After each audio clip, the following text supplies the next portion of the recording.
It's the 12th episode of the WWJ Industry Connected Podcast, a monthly podcast devoted to the groundwater industry, produced by the National Groundwater Association. I'm your host, Mike Price, and today we're joined by Eric Torykian of Mission Geo and Ryan Dougherty of GeoExchange.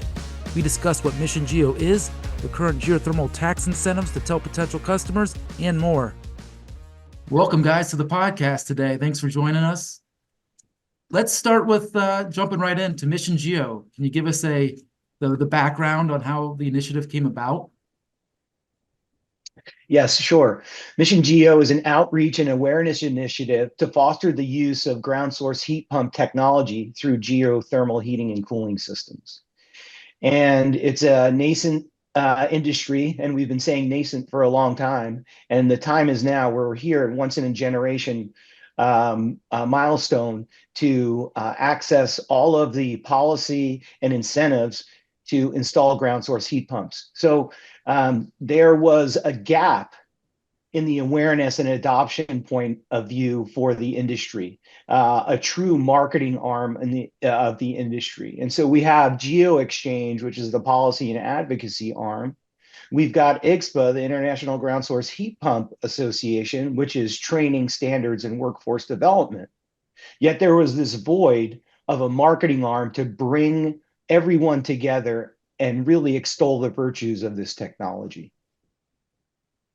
And you launched in December of 2024, Eric, and you presented a workshop at Groundwater Week 2024 on transforming perspectives on ground source heat pumps. And Mission Geo co-exhibited at the show as well with GeoExchange and IGSPA. How was the show for you? The show was magnificent. It is always great to get out and shake people's hands and listen intently to the messages and the wisdom that has been born out of this industry over decades. And I will say that Mission Geo got its start about 7 months ago as almost a secret society to actually figure out our destiny, our strategy.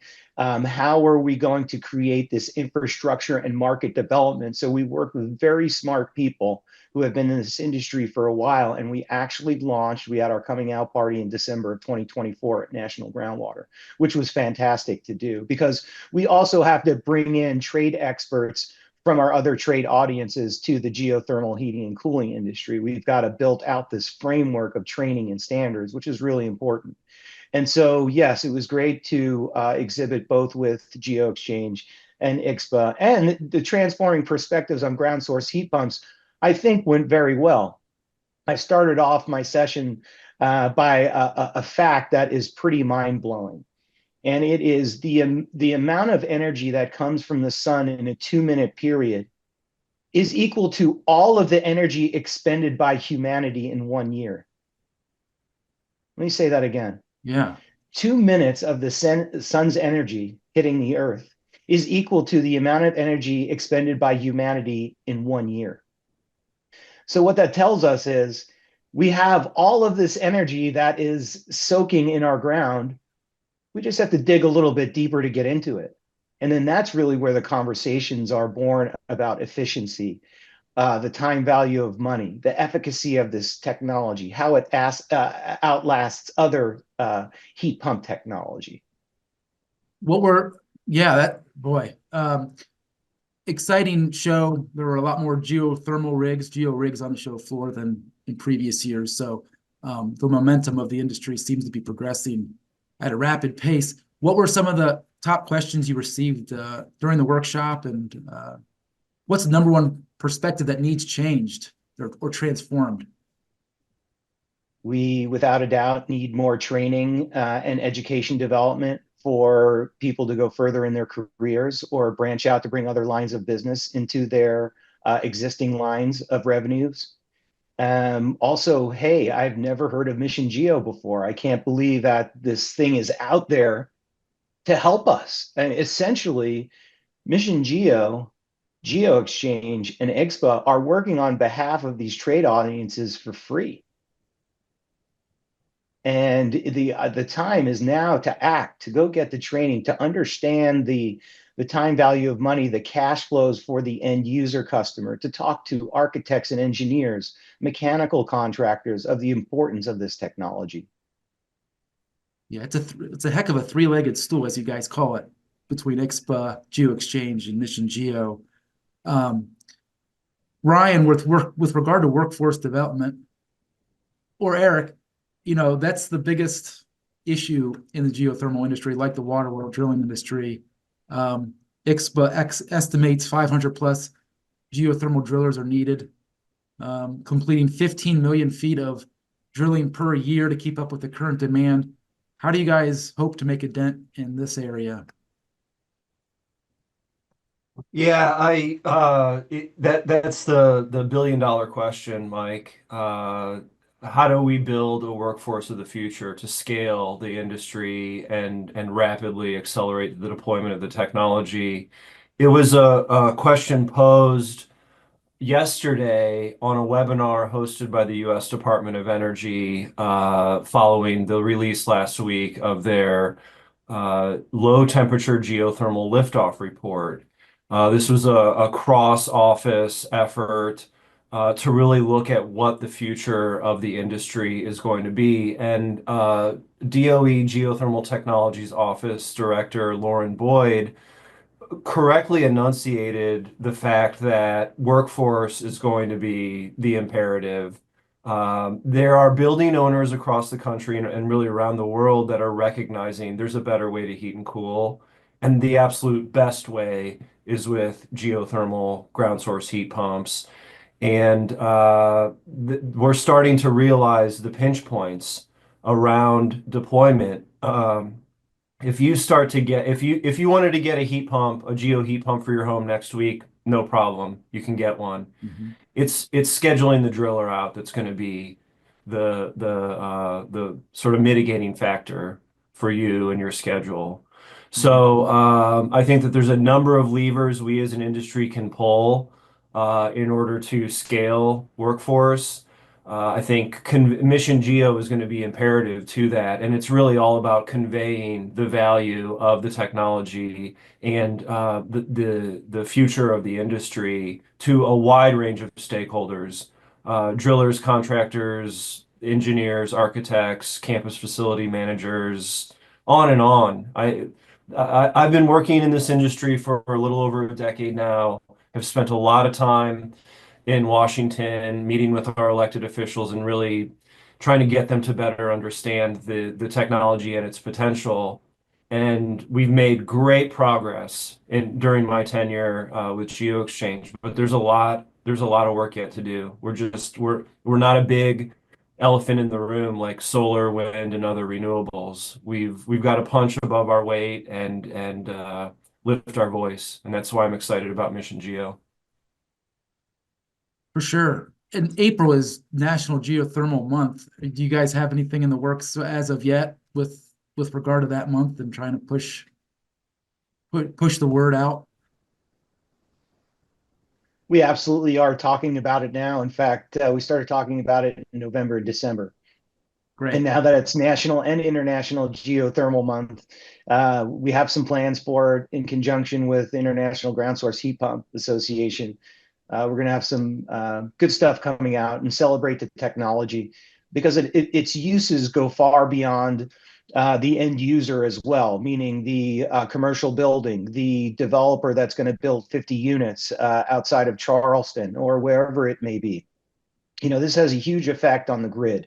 And that's why utilities are a big portion of in our target area, because the benefits to the grid are numerous. And that includes the lack of building transmission lines, grid resiliency. I could go on. It's a big part of our initiative. Let's switch to the incentives part of geothermal. It's always part of the conversation. Ryan, can you give us a refresher on the federal tax incentives and some of the top states that are really leading the way in incentives and offering jobs Yeah. in the industry? Yeah, absolutely. I'd be happy to, Mike. I'll try to make this somewhat brief, but there's quite a story to tell around both federal, state, and utility incentives for the technology. I think the broad range of available incentives is a reflection of the growing awareness and support for the technology on the part of lawmakers and policymakers. We first came into the Federal Revenue Code in the late aughts, and it was really through the teens that we were able to start leveraging the investment tax credit and the residential clean energy credit in the service of broader deployment. I should note that until the Inflation Reduction Act passed in 2022, we never had a federal commercial credit that was on par at parity with solar, wind, and other renewables. We finally achieved that in the Inflation Reduction Act, and now we have a 30% credit, which actually can ramp up to 50%. So you could have half of your commercial or institutional project paid for with a federal tax credit or a direct payment if you're a non-taxable entity. Half. It's just half off, right? And that's in addition to, I mean, that is irrespective or exclusive of other credits that you can stack. Folks involved in the financing of clean energy projects often talk about stacking and braiding, and how do you weave together various streams of money in order to make a project go. So when you take the federal credit, 30 to 50% for a commercial project, and then you start talking to your utility company.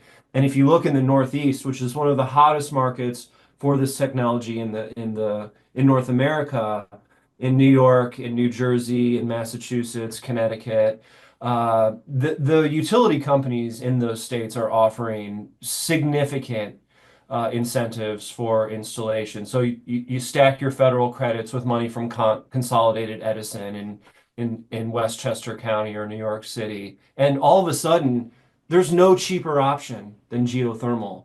You can see now why there were more drill rigs, geo drill rigs at Groundwater Week, why the concept of thermal energy networks and interconnecting buildings with geopipe is starting to become a very, very hot topic. Not only is there money available from the feds, from states, from utilities, but there's this growing awareness that as we seek as a society to get fossil fuels out of buildings, geothermal really is the best option. We're only going to see this continue to grow as the building decarbonization movement really takes hold and continues to thrive.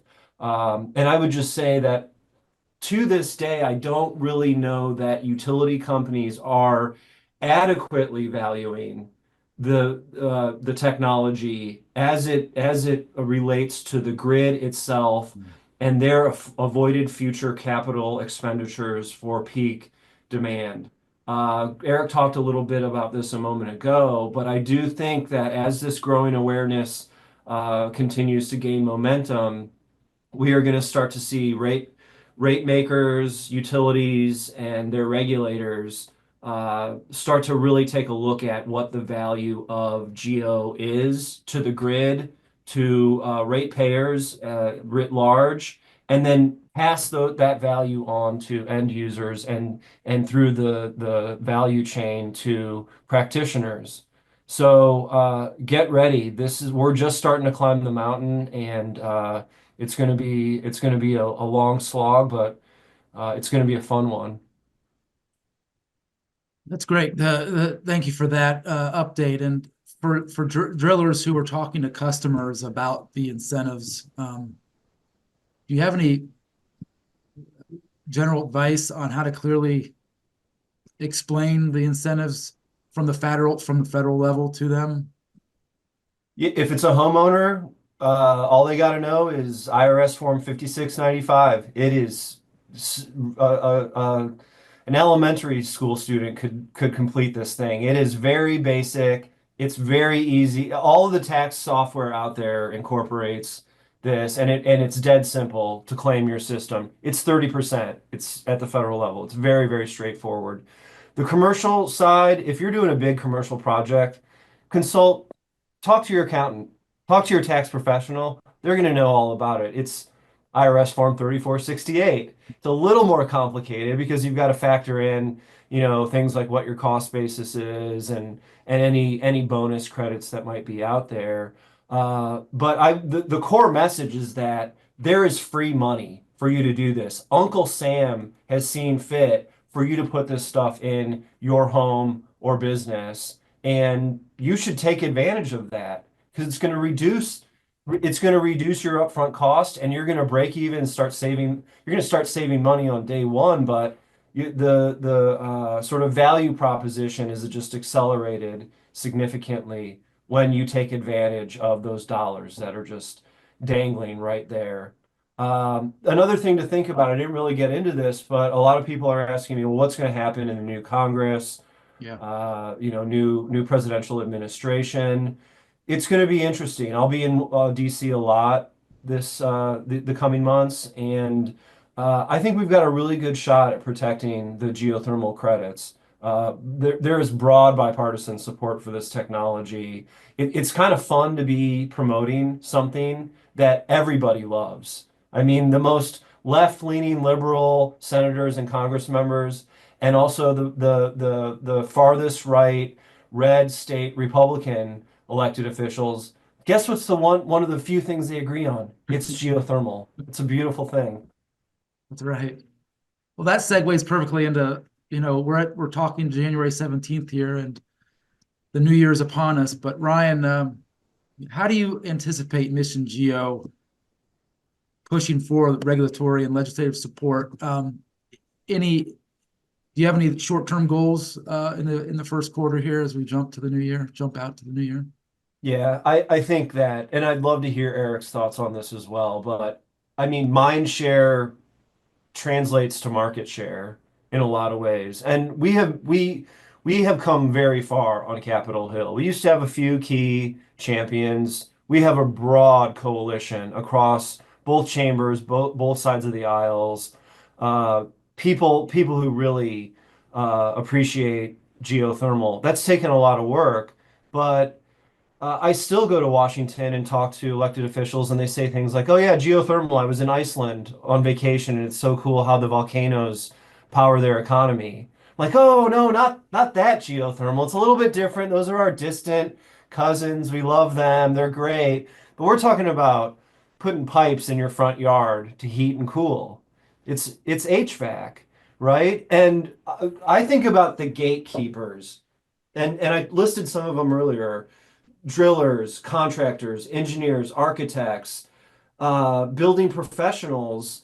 It's all the folks that have some role to play in the decision-making process about what technology goes into any home or building, right? And too many of them don't understand geothermal, or maybe they have false assumptions about it or misconceptions about it. And we have to pierce through that and really just boil it down for them and make them really comfortable with it. It's not too complicated. If they're familiar with HVAC technology already, Mhm. this is right in that wheelhouse. It's the same sort of stuff. Eric, I'm sure you got some stuff to add. Absolutely. So, Mike, Mission Geo is concentrated right now on at least a 6-state footprint. And our strategy is to go deep and narrow with these states. And that's where Ryan comes in on the policy side. He's a policy expert. What can we get done in a relatively short period of time that helps generate revenue for our trade audiences? And what we're developing right now is this what's in it for me pathway for each of the trade audiences. And this includes financial and non-financial benefits. Because as you know, it's people do not like change. And people change their behavior under two auspices: the promise of gain and the threat of loss. And I think here it's a little bit of blend of both. We've got this once in a lifetime opportunity to extol the virtues of this technology. And it's also the opportunity to show our other trade audiences, like, let's not get left behind here. The numbers don't lie. We have replaced the myth with the math.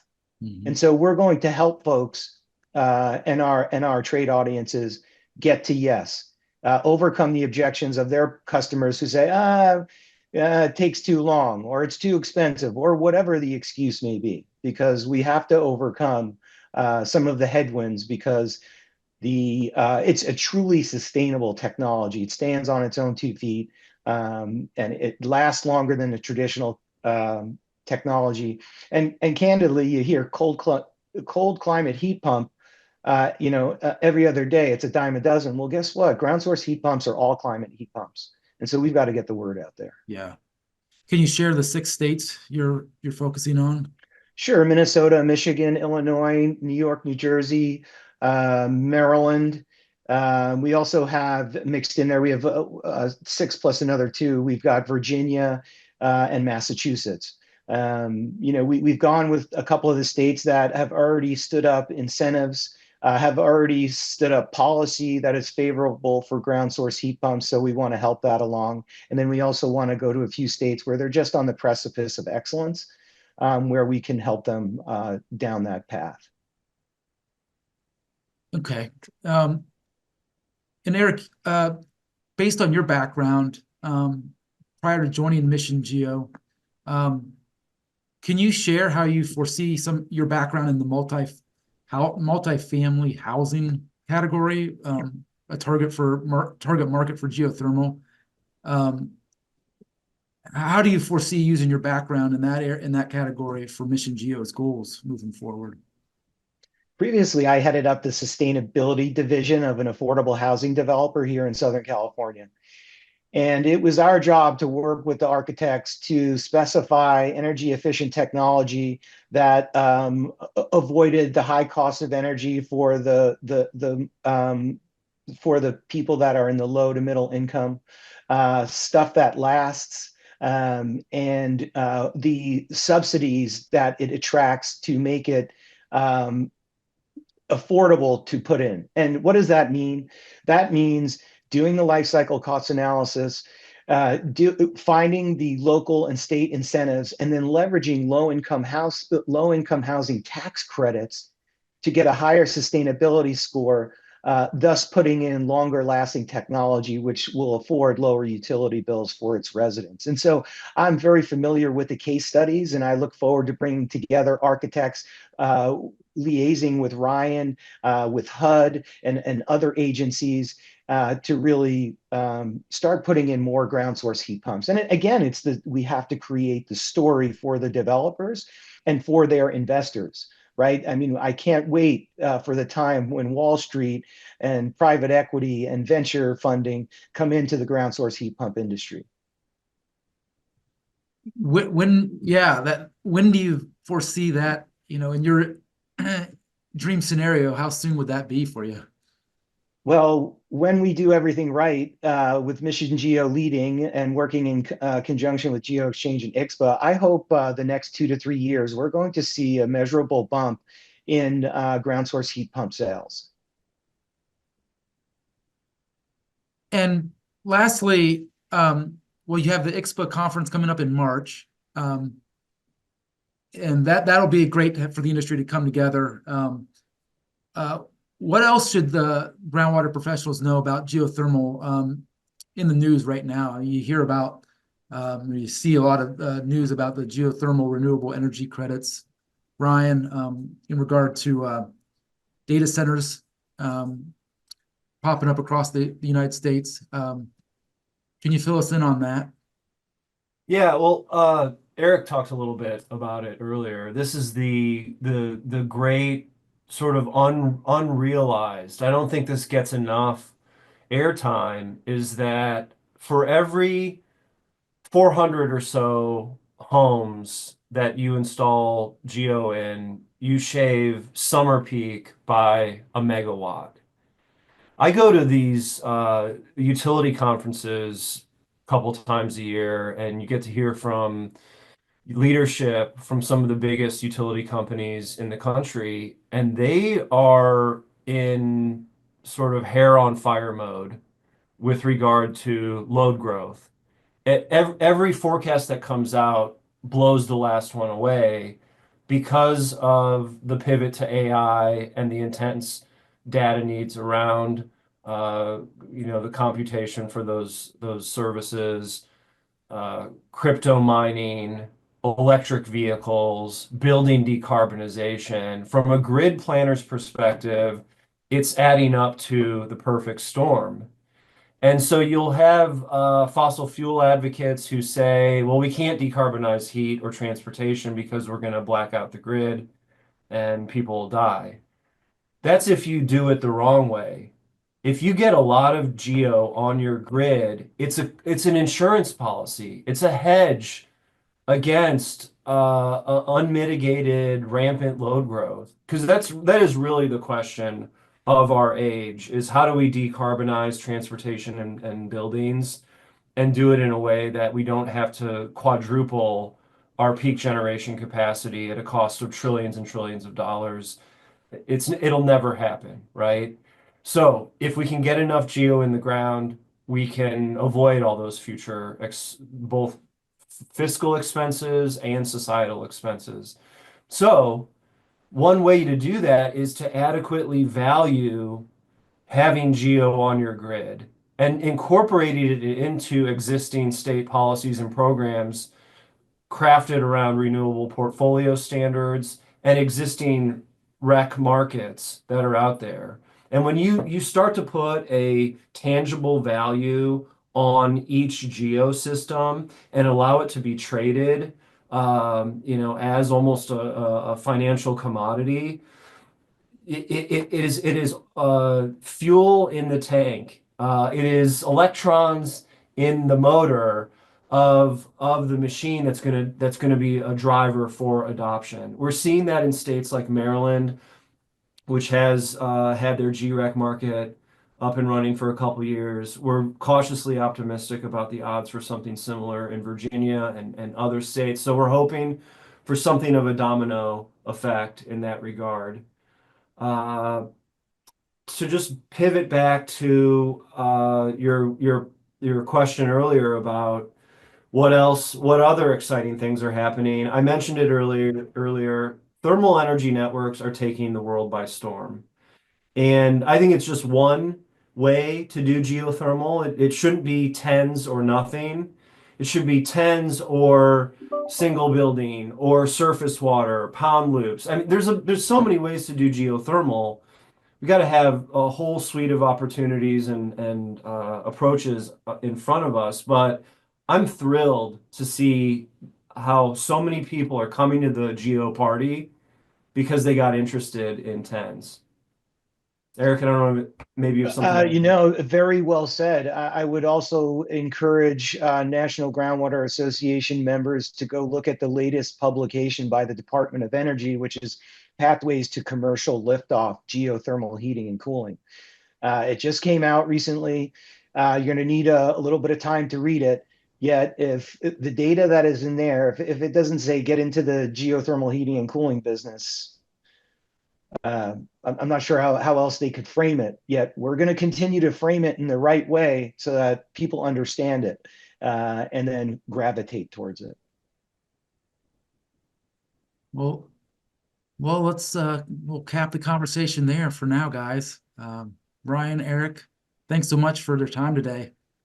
Appreciate it. You're welcome. Thank you. Mike, our pleasure. Yeah, really appreciate it. Thanks for watching and listening to the WWJ Industry Connected Podcast. We'll be back next month with a brand new episode, so be sure to like and subscribe to the podcast on your favorite podcast platform. We're on all the major platforms, so it will be easy to find us. And visit waterworldjournal.com for the latest expert columns, feature articles, videos, and news covering the groundwater industry. So one more time for Eric, Ryan, and I, thank you for watching and listening, and we'll see you next time.